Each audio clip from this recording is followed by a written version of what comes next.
नमस्कार मित्रांनो. आता आपल्या जीमेलचं व्हेरिफिकेशन कसं करायचं आहे, जीमेल 2 स्टेप व्हेरिफिकेशन ते आपण बघूया. तर तुमचं क्रोम ॲप्लिकेशन ओपन करा.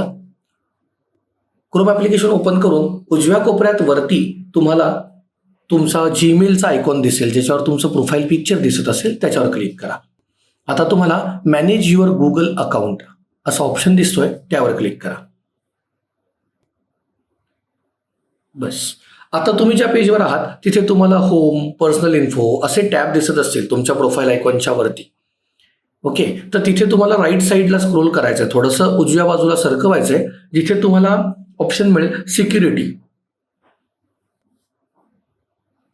आता ते तुम्हाला थोडं स्क्रोल करायचं आहे, त्यामध्ये तुम्हाला मिळेल 2 स्टेप व्हेरिफिकेशन. तिथे टर्न ऑफ असं लिहिलेलं असेल, त्याला क्लिक करा.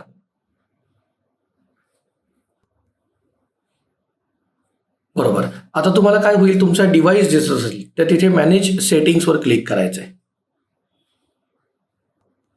बरोबर. तिथे आता जर तुमचं जीमेल सुरू करताना तुम्ही फोन नंबर दिला नसेल तर तुम्हाला फोन नंबर तिथे ॲड करून ॲड फोन नंबरवर क्लिक करायचे. आता तुम्हाला चालू असणारा फोन नंबर इथे एंटर करून नेक्स्ट बटनवर क्लिक करायचे आणि सेव्ह बटनवर क्लिक करायचे. आता तुम्हाला एक डन असा ऑप्शन असणारी विंडो आली, त्या बटनवर डन बटनवर क्लिक करायचं आहे.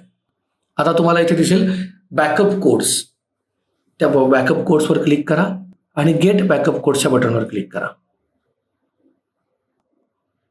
आता तुम्हाला जो कोड दिसत आहे त्याचा एक स्क्रीनशॉट घेऊन ठेवा आणि आता तुमचं तुम्ही जीमेल ॲप्लिकेशन व्यवस्थित वापरू शकताय.